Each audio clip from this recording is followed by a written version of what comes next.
বন্ধুরা, ইরানের বর্তমান পরিস্থিতি নিয়ে আজ আমি আমার কিছু ব্যক্তিগত পর্যবেক্ষণ এবং বিশ্লেষণ আপনাদের সামনে তুলে ধরতে চাই। আমরা সবাই দেখছি মধ্যপ্রাচ্যে উত্তেজনা কিভাবে বাড়ছে, কিন্তু ইরানের ভেতরে যে ক্ষমতার সমীকরণ কত জটিল হয়ে উঠেছে তা হয়তো অনেকেরই জানা বা অজানা। আমার বিশ্লেষণ অনুযায়ী ইরানের এখন দুটো শক্তিশালী গোষ্ঠী রয়েছে।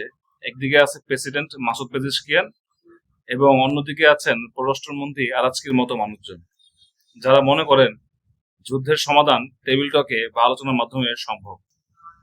আর অন্যদিকে আহমেদ ওয়াহিদির নেতৃত্বাধীন আইআরজিসি, যারা কেবল যুদ্ধের ময়দানেই সমাধান খোঁজে। কিন্তু আসলে যুদ্ধের ময়দানে কি সমাধানে কি আসল সমাধান? দেখেন, এখানে সবচেয়ে বড় মোড় কোনটা? আমার মনে হয় সুপ্রিম লিডার খামেনির মৃত্যু এবং তার ছেলে মোস্তফা খামেনি রহস্যজনক নিখোঁজ হওয়ায় ইরানের স্থিতিশীলতাকে পুরোপুরি নাড়িয়ে দিয়েছে। গত 28শে ফেব্রুয়ারির পর থেকেই মুস্তফাকে প্রকাশ্যে দেখা যাচ্ছে না, যার ইঙ্গিত দেয় যে পর্দার আড়ালে বড় কোনো খেলা চলছে।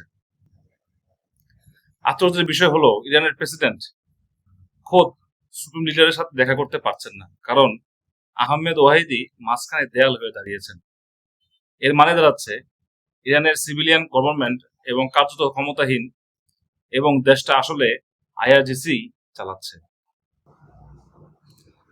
এখন আসা যাক পাকিস্তানের ভূমিকা। আবার জেনারেল আসিফ মুনির তেহরানে গিয়ে মধ্যস্থতাকারীর ভূমিকা নিচ্ছেন ঠিকই, কিন্তু আমার পর্যবেক্ষণে পাকিস্তান কখনোই একজন নিরপেক্ষ পক্ষ নয়।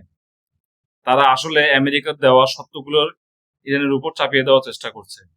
আমার মনে হয় পাকিস্তান এখানে কেবল ওয়াশিংটনের বার্তাবাহক হিসেবে কাজ করছে।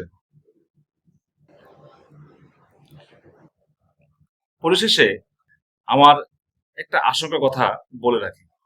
এই যে শান্তি আলোচনার কথা আমরা শুনছি, তা খুবই দ্রুতই ভেঙে পড়বে বলে আমি মনে করছি। কারণ যারা যারা আলোচনার টেবিলে বসে প্রস্তুতি নিচ্ছেন সমাধানের জন্য, সেখানে দেখেন ইরানের প্রকৃত ক্ষমতা আসলে কিন্তু তাদের হাতে নেই। আসল চাবিকাঠি কিন্তু আইআরজিসির হাতে, যারা কোনো আপোষে বিশ্বাসী নয়।